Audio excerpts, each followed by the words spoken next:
नमस्कार, मैं मीरा देवी फिर आ गई हूँ एक राजनीतिक मुद्दे के साथ।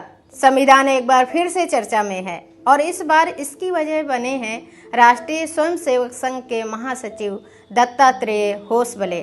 दोस्तों, उन्होंने दिल्ली के एक कार्यक्रम में कहा है कि संविधान की प्रस्तावना में लिखे 2 शब्दों की दोबारा से समीक्षा की जानी चाहिए और वो शब्द हैं समाजवादी और धर्मनिरपेक्ष। होसबले का यह बयान उस समय आया जब देश भर में आपातकाल के 50 साल पूरे होने पर बहस चल रही है।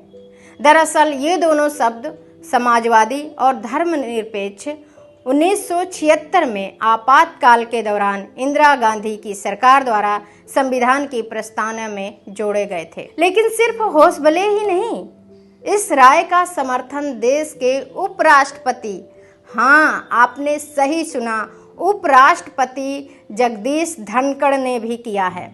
उन्होंने कहा है कि समाजवादी, धर्मनिरपेक्ष और अखंडता जैसे शब्द संविधान में जोड़ना सनातन की भावना का अपमान है। जी हाँ दोस्तों, ये हमारे देश के उपराष्ट्रपति का बयान है।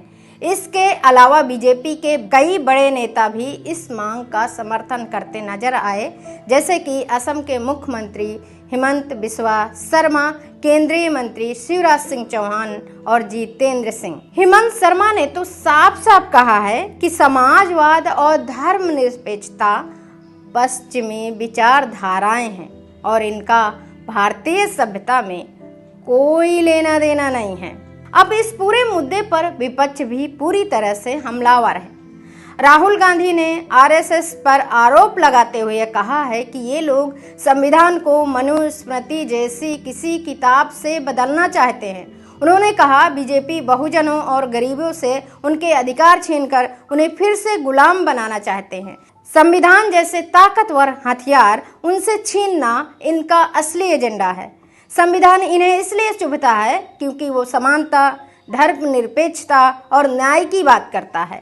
हम बता दें कि सुप्रीम कोर्ट ने 2024 में 1976 में पारित 42वें संशोधन के अनुसार संविधान की प्रस्तावना में समाजवादी और धर्मनिरपेक्ष शब्दों को शामिल करने को चुनौती देने वाली याचिकाओं को ये कहते हुए खारिज कर दिया था कि समाजवाद और धर्मनिरपेक्षता संविधान की मूल संरचना का अहम हिस्सा है। अब जरा बात करते हैं उन 2 शब्दों की असली मायने की। दोस्तों, समाजवादी का मतलब सिर्फ अखिलेश यादव की पार्टी नहीं है। समाजवाद का मतलब है एक कल्याणकारी राज्य जहां सरकार की जिम्मेदारी होती है कि वो समाज के सभी वर्गों को जरूरी सुविधाएं दे, चाहे वो मुफ्त राशन हो, आवास हो, शिक्षा हो या स्वास्थ्य। समाजवादी सोच का मतलब है अमीरों से टैक्स लेकर, संसाधन जुटाकर गरीबों को उनका हक देना। प्रधानमंत्री गरीब कल्याण अन्न योजना से करीब 80 करोड़ लोग हर महीने मुफ्त राशन पा रहे हैं। उज्ज्वला योजना में गैस सिलेंडर, प्रधानमंत्री आवास योजना, हर घर शौचालय, फ्री बिजली कनेक्शन, जनधन खाते और डायरेक्ट बेनिफिट ट्रांसफर, ये सारी सुविधाएं उसी सोच से निकलती हैं, समाजवादी सोच से। अब सवाल ये उठता है, अगर समाजवाद संविधान से हटा दिया गया तो क्या ये सभी योजनाएं बंद हो जाएंगी? क्या गरीबों को मिलने वाली ये सुविधाएं भी पश्चिमी अवधारणाएं कहलाकर खत्म कर दी जाएंगी? बात यह है कि भारत में कोई भी सरकार समाजवादी ढांचा अपनाए बिना सत्ता में टिक नहीं सकती है। अब जरा धर्मनिरपेक्षता की भी बात कर लेते हैं। इन शब्दों पर सवाल उठाना सिर्फ संविधान के शब्दों पर सवाल नहीं है, बल्कि सीधे सीधे समाज के अल्पसंख्यकों, गरीबों और वंचित तबकों की सुरक्षा पर सवाल उठाना है। हालांकि संविधान में ये शब्द रहे या ना रहे, इससे संविधान की आत्मा नहीं बदल जाएगी, क्योंकि संविधान का हर अनुच्छेद, हर कानून कहीं न कहीं समाजवाद और धर्मनिरपेक्षता की भावना से ही जुड़ा हुआ है। लेकिन जब धर्मनिरपेक्षता जैसे शब्दों का सार्वजनिक बहस का विषय बनाया जाता है तो सामाजिक तनाव, धार्मिक ध्रुवीकरण और भ्रम पैदा होता है।